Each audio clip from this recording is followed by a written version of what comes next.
Amém. Bom, o tema que me foi comissionado foi como vencer o desânimo. Certamente é um tema muito, muito rico e muito oportuno.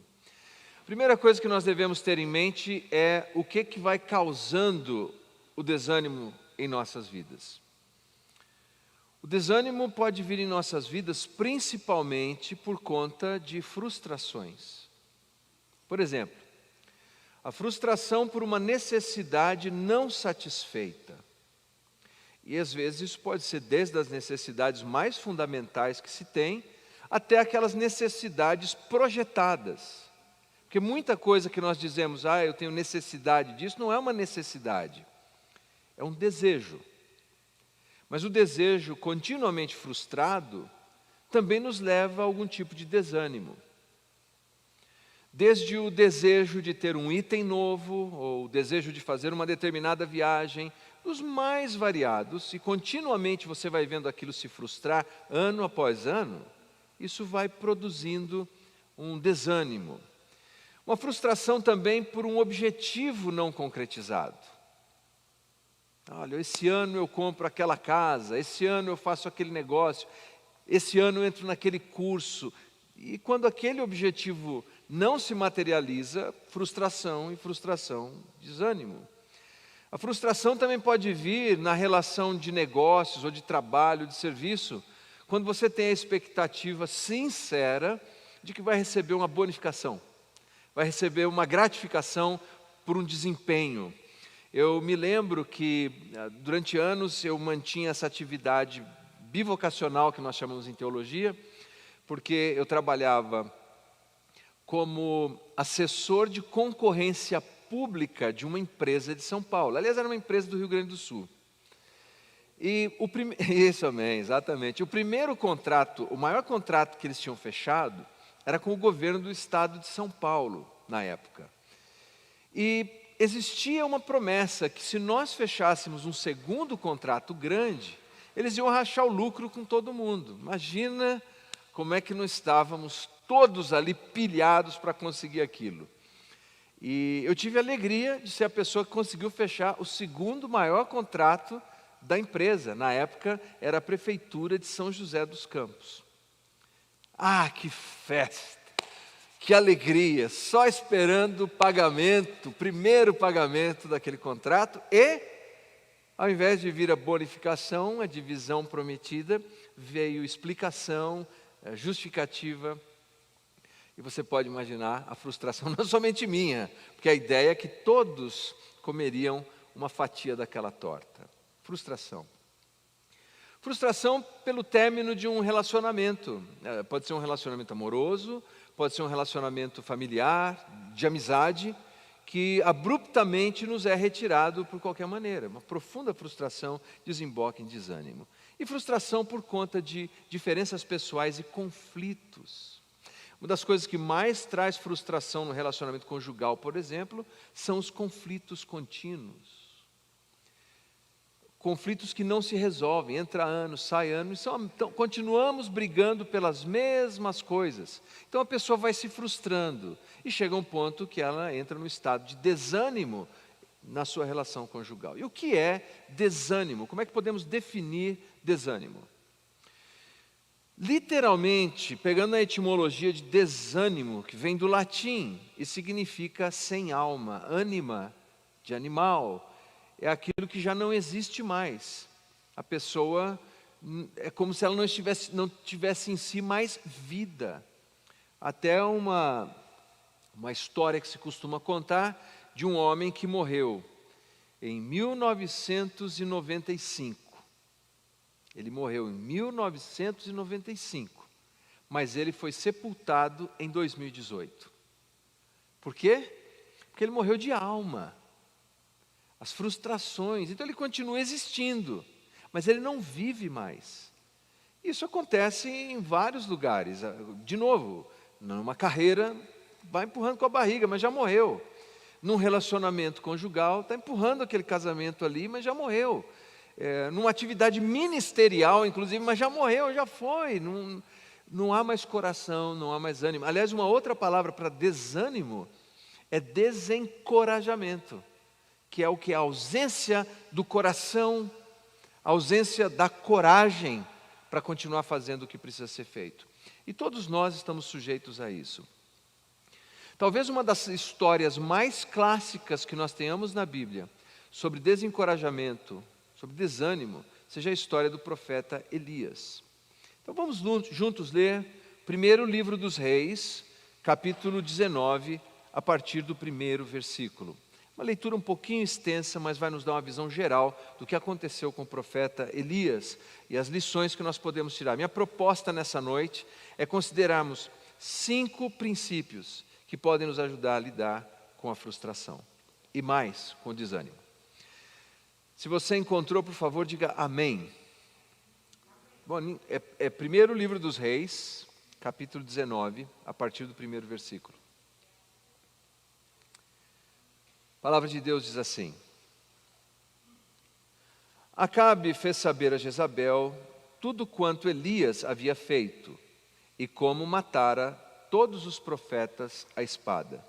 Então, Jezabel mandou um mensageiro a Elias a dizer-lhe: Façam-me os deuses como lhes aprouver, se amanhã, a estas horas, não fizer eu a tua vida como fizeste a cada um deles. Temendo, pois, Elias, levantou-se e, para salvar sua vida, se foi e chegou a Berseba, que pertence a Judá, e ali deixou o seu moço. Ele mesmo, porém, se foi ao deserto, caminho de um dia, e veio, se assentou-se debaixo de um zimbro e pediu para si a morte, e disse: Basta, toma agora, ó Senhor, a minha alma, pois não sou melhor do que os meus pais. Deitou-se, dormiu debaixo do zimbro, e eis que um anjo tocou e lhe disse: Levanta-te e come. Olhou ele e viu junto à cabeceira um pão cozido sobre as pedras em brasas, uma botija de água. Comeu, bebeu e tornou a dormir. Voltou segunda vez o anjo do Senhor, tocou e lhe disse: Levanta-te e come, porque o caminho te será sobremodo longo. Levantou-se, pois, comeu e bebeu, e com a força daquela comida, caminhou 40 dias e 40 noites até Horebe, o monte de Deus. Ali entrou numa caverna, onde passou a noite, e eis que lhe veio a palavra do Senhor, e lhe disse: Que fazes aqui, Elias? Ele respondeu: Tenho sido zeloso pelo Senhor, Deus dos exércitos, porque os filhos de Israel deixaram a tua aliança, derribaram os teus altares e mataram os teus profetas à espada, e eu fiquei só, e procuram tirar minha vida. Disse-lhe Deus: Sai e põe-te neste monte perante o Senhor. Eis que passava o Senhor, e um grande, forte vento fendia os montes, despedaçava as penhas diante do Senhor. Porém o Senhor não estava no vento. Depois do vento um terremoto, mas o Senhor não estava no terremoto.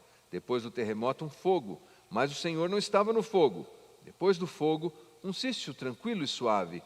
Ouvindo Elias, envolveu o rosto no seu manto e saindo, pôs-se à entrada da caverna. E eis que lhe veio uma voz e lhe disse: Que fazes aqui, Elias?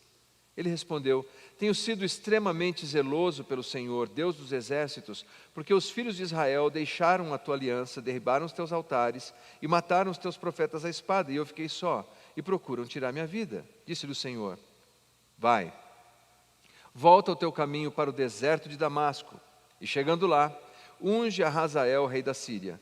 A Jeú, filho de Ninsi, ungirás rei sobre Israel, e também Eliseu, filho de Safate, de Abel-Meolá, ungirás profeta em teu lugar. Quem escapar à espada de Hazael, Jeú matará. Quem escapar à espada de Jeú, Eliseu o matará. Também conservei em Israel 7.000, todos os joelhos que não se dobraram a Baal, e toda a boca que não o beijou. Partiu, pois, Elias dali, e achou a Eliseu, filho de Safate, que andava levando com 12 juntas de bois adiante dele. Ele estava com a 12ª. Elias passou por ele e lançou seu manto sobre ele. Essa é uma história muito interessante, especialmente quando nós colocamos em contexto. O profeta Elias é o profeta mais importante do Antigo Testamento que não produziu literatura. Porque você tem profetas que escreveram e profetas que não escreveram. Aos domingos nós temos meditado nos livros dos profetas escritores, mas vários outros profetas não foram escritores, como por exemplo Elias. Dos profetas não escritores, ele é o mais importante. Como é que nós sabemos disso? Mateus capítulo 17, Jesus chama os seus discípulos e eles sobem uma montanha. E nessa montanha, Jesus se transfigura diante deles. A roupa de Jesus fica tão branca, Marcos diz assim, fica tão branca que nenhum lavandeiro conseguiria deixar naquela brancura. E Jesus brilha como o sol. Nós chamamos de o Monte da Transfiguração. Naquele momento aparecem dois personagens do Antigo Testamento. Um deles representando a lei, a Torá, Moisés. E o outro representando todos os profetas, o profeta Elias, o mais importante dos profetas. E esse profeta, dos profetas que não eram escritores. E Elias, ele realizou um feito que até hoje nós lemos e nos impressionamos. O desafio dos 450 profetas de Baal. Um profeta de um lado do ringue, do outro lado do ringue, 450. E vocês lembram? Falou, olha, vamos fazer um desafio. Se Baal é Deus, vamos todo mundo servir. Agora, se o Senhor é Deus, nós vamos servir o Senhor. Botaram lá um sacrifício, os 450 profetas ficaram clamando, pedindo fogo do céu, não acontecia nada, não caía fogo do céu. O Elias, inclusive, jocosamente zombava deles, falava, grita mais alto. Talvez ele está dormindo, clama mais alto. Ele devia ter um senso de humor daqueles. E aí, quando chega a vez dele, fala, agora chega a minha vez de clamar ao Senhor, ainda pede para jogar água. E molha o sacrifício. E clama a Deus. Senhor, se tu és Deus, e manda fogo do céu. E o fogo desce, consome o sacrifício, a água que estava em volta do sacrifício. Veja que coisa espetacular aconteceu ali. E ele desembanha a espada e mata os 450 profetas. Esse homem é bravo ou não é? É valente ou não? Gente, é um cara contra tudo isso. Só que acontece algo que traz uma grande frustração para ele, porque ele vem há anos, tentando convencer os israelitas a deixarem a adoração pagã, a abandonarem os altares de Baal. Sabe quando você continuamente diz a mesma coisa para as pessoas, corrige pelos mesmos motivos, diz as mesmas palavras? Era isso. Ano após ano, ele falando a mesma coisa. E agora que aconteceu isso tão espetacular, tão extraordinário, eu imagino que ele tinha expectativa que todos se converteriam em Israel. O rei, a rainha, que seria uma grande celebração, um cultão daqueles, né? Mas não. Ato contínuo ele recebe esse recado que nós acabamos de ler aqui. O rei Acabe, que era um homem fraco demais, era a mulher dele que toca todas as decisões lá, se você ler a história, e ele vai lá chorar para ela, ele fez isso. E ela, muito forte, manda um recado. Fala, olha, eu vou fazer com você o que você fez com os profetas de Baal. E aí a história vira de ponta cabeça. Aquele profeta que enfrentou 450, agora tem uma crise, uma frustração tão grande, é assim que eu entendo, de não ver a conversão em massa, que é o que se esperava. Que agora a frustração dele o coloca num curso para o desânimo. Aquele dia, Elias interiormente estava morto, o coração dele já não tinha mais a mesma gana, a mesma paixão, a mesma vontade. E ele foge. Mas é aí que nós temos 5 lições de como nós podemos lidar com o desânimo. Eu tinha 20 minutos, já acabou, incrível, né? Mas vamos rapidamente aqui às considerações. Primeira coisa que você tem que ter em mente para lidar com o desânimo: confissão. É reconhecer que você desanimou. Veja, negação não traz cura, traz agravamento. Quando você finge que não está tendo aquele problema, você não cura o problema, você agrava o problema. Alguém, por exemplo, que tenha diabetes e não aceita que tem diabetes, ele não deveria comer doce. Ele faz o quê? Se ele nega, o fato dele negar não tira a doença, faz o quê? Agrava a doença. Porque negação agrava, não traz cura.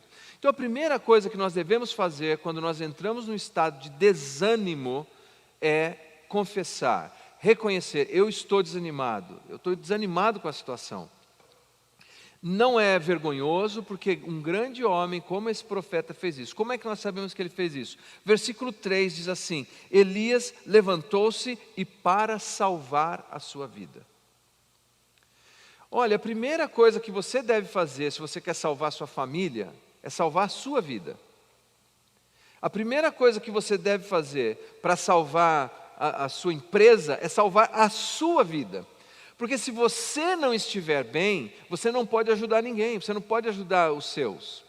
Em Deuteronômio capítulo 6, por exemplo, diz assim que antes de você inculcar a palavra de Deus nos seus filhos, você deve amar o Senhor teu Deus de todo o teu coração. Primeiro você. Isso não é um egoísmo, esse é o único caminho para poder ajudar o outro. Vocês se lembram que quando nós vamos viajar de avião, as instruções de segurança diz que em caso de despressurização, cairão máscaras de oxigênio automaticamente. E você deve fazer o quê? Primeiro você coloca a máscara de oxigênio, depois você põe no outro. O problema é que algumas vezes nós ficamos no estado de negação da nossa condição e queremos ficar estendendo a mão para o outro. E aí nós acabamos nos consumindo, nos destruindo e não podemos sequer ajudar a outra pessoa a quem nós amamos. E os homens que estão aqui, nós somos os piores, as estatísticas dizem isso. Nós somos os primeiros a dizer que está tudo bem quando não está bem. Nós fingimos, nós pretendemos que tudo está bem quando não está. Por isso, a taxa de suicídio entre homens é 3 vezes maior do que comparado com as mulheres. O Elias reconheceu. E uma coisa que eu venho treinando ao longo dos anos, e talvez por isso eu já estou 30 anos na estrada do trabalho pastoral, é que eu não tenho a menor dificuldade de dizer, desanimei, cansei, preciso de ajuda, eu estou esgotado. Eu acho que foi em 2018, eu tinha feito uma viagem para os Estados Unidos, e tenho que dizer para vocês, queridos, eu nunca viajei para os Estados Unidos para passear, assim, de sair do Brasil porque eu fui curtir férias. Eu nunca fiz isso. Todas as vezes que eu viajo, eu estou indo pregar, fazer conferência, dar aula. Se a Julie vai junto, aí tem a bênção da Julie planejar alguma escapadinha. Mas eu nunca fiz. E numa dessas viagens, 2018, eu fui com a agenda cheia para lá e veja, não aconteceu nada, exceto o fato de que eu tinha várias conferências, várias pregações, vários cursos que eu estava ministrando em outra língua, que é o inglês, que não é a minha língua, e a minha energia foi sendo exaurida. Quando cheguei aqui no Brasil, eu me lembro que tinha um evento de jovens que eu ia participar. Talvez alguns vão lembrar, com o Tiago Grulha. Fizeram uma entrevista aqui. Eu estava exausto naquele dia. Na sequência, eu não me lembro bem se tinha um feriado, que era, nós íamos ter um evento de famílias. Era o Joaquim Braga que ia pregar, eu ia pregar a abertura. Eu preguei a abertura, eu estava exaurido. Eu chamei as pessoas que estavam na organização, na liderança, e falei, eu não aguento, eu não vou ficar. Por quê? Porque eu estava sem energia alguma. Tirei alguns dias, e aí nós vamos ver na sequência, mas deixa para lá. Quando acabou, reconheça logo. Quanto antes você reconhecer, mais rápido vem a cura. Amém? Elias fez o certo. Segundo, versículo 4. Então você deve correr para a sua vida, corra para Deus. Versículo 4, basta, toma agora, Senhor, a minha alma, pois não sou melhor que os meus pais. Ele pediu para morrer, mas pediu para Deus. Quando nós entramos no estado de desânimo, nós devemos correr para Deus. Se nós começarmos a correr para qualquer outra fonte, para encontrar descompressão, nós vamos afundar ainda mais. Então tem gente que vai buscar essa descompressão para compensar o desânimo numa aventura amorosa, ou vai buscar em bebida, ou vai buscar em drogas, ou vai buscar numa abstração da realidade jogatina. Não, não, não, não. Quando a coisa ficou ruim, você se sentiu desanimado, corra para Deus. Fale para Deus o que você tem que dizer. Diz para Deus que você está desanimado. Diga a Ele que você preferia morrer. Mas corra para Deus. Não corra de Deus. Corra para Deus. Terceiro, cuide do corpo. Olha que interessante. Versículo 5. Deitou-se e dormiu. Versículo 5. O anjo o tocou e disse: levanta e come. Versículo 6, comeu, bebeu e dormiu. Levanta-te e come, cutucou o anjo. Versículo 7. Levantou-se, pois, comeu e bebeu. Versículo 8. E com a força daquela comida, então ele sai e corre. Você tem que confessar, reconhecer o desânimo. Diante daquele desânimo, correr para Deus e dizer para Deus o que você está vivendo, o que você está sentindo. Faça essa reflexão e permita ouvir as palavras que você está orando sobre a sua família, sobre o seu trabalho, sobre a sua vida, sobre a sua igreja. O que quer que fale para Deus. Ouça bem o que você está dizendo para Deus. E terceiro, cuide do corpo. Nós somos muito relapsos com o nosso corpo. O corpo é o templo do Espírito Santo. E nós devemos cuidar dele. Veja o estado de Elias. Dormiu. Por que ele estava assim? Eu imagino que a energia que ele colocou naquela batalha com os 450 profetas foi uma energia tão grande. Ele não deu atenção devida para a sua estrutura física. E muitos de nós, especialmente os crentes, não estão fisicamente bem. Um amigo me disse que quando o jovem crente chega no exército, ele não aguenta correr. É o que dá o pior testemunho. Ô moço, por que você não corre? Eu sou crente. Não dá. Nós somos muito relapsos, porque nós amamos tanto o céu, que a gente não cuida direito do templo do Espírito que está aqui na terra. E olha, um dado interessantíssimo de pesquisas. A maioria das pessoas que caem em algum pecado grosseiro estão exaustas. Perdeu a capacidade de pensar direito. Estão fisicamente, emocionalmente e espiritualmente fragilizadas. Descanse, cuide do corpo, coma direito, durma mais algumas horas. Mesmo você não tenha o hábito, fala, não, eu gosto de... Tire alguns dias, descanse um pouco mais. Tenha certeza que você está cuidando do seu corpo para lutar bem na batalha.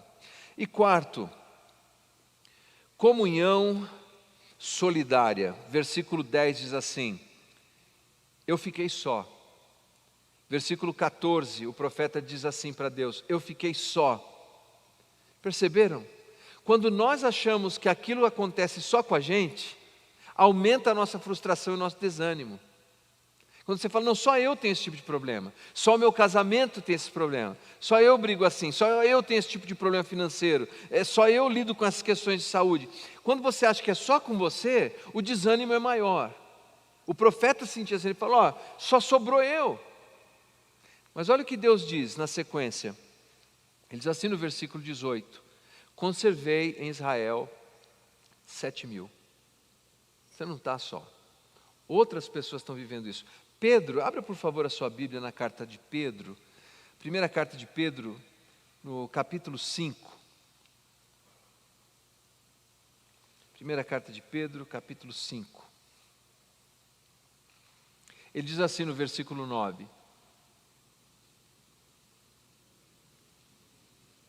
Vamos ler o 8 e o 9, que nos dá um contexto mais amplo.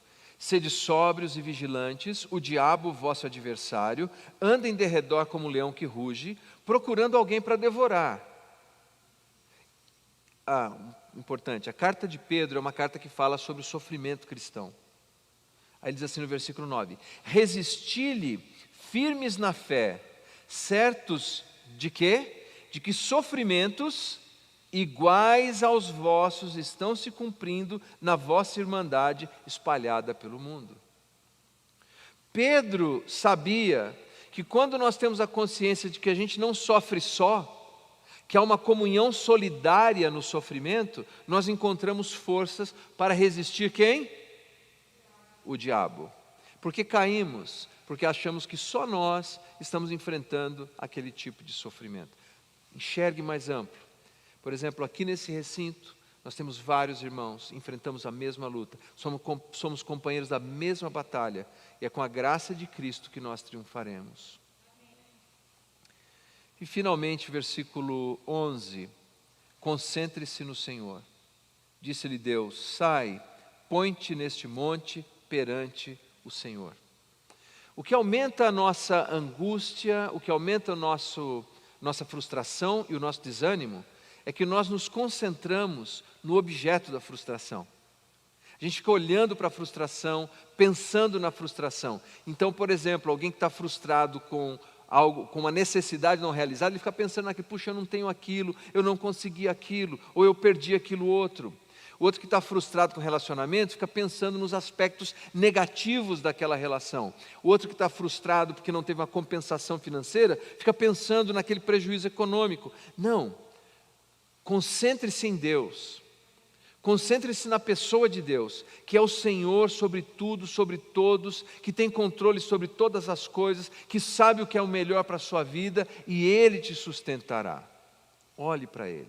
Eu termino aqui com a breve história de Coronel Sanders. Coronel Sanders, ele se aposentou do Correio e ele era relativamente jovem, já era um senhor madurão, mas relativamente jovem, saudável. Ele recebeu o primeiro cheque da aposentadoria dele sentado na área da casa dele, na varanda. E ele olhou e falou, é isso? Minha vida é isso? Ele estava tão frustrado com aquilo. Então ele resolveu fazer o seguinte, eu preciso responder a essa frustração e esse desânimo.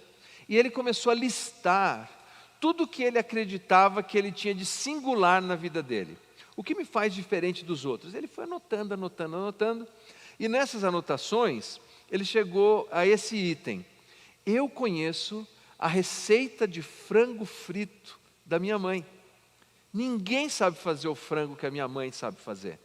Tinha 9 condimentos diferentes, tal. E ele saiu de lá e falou, eu vou fazer esse frango.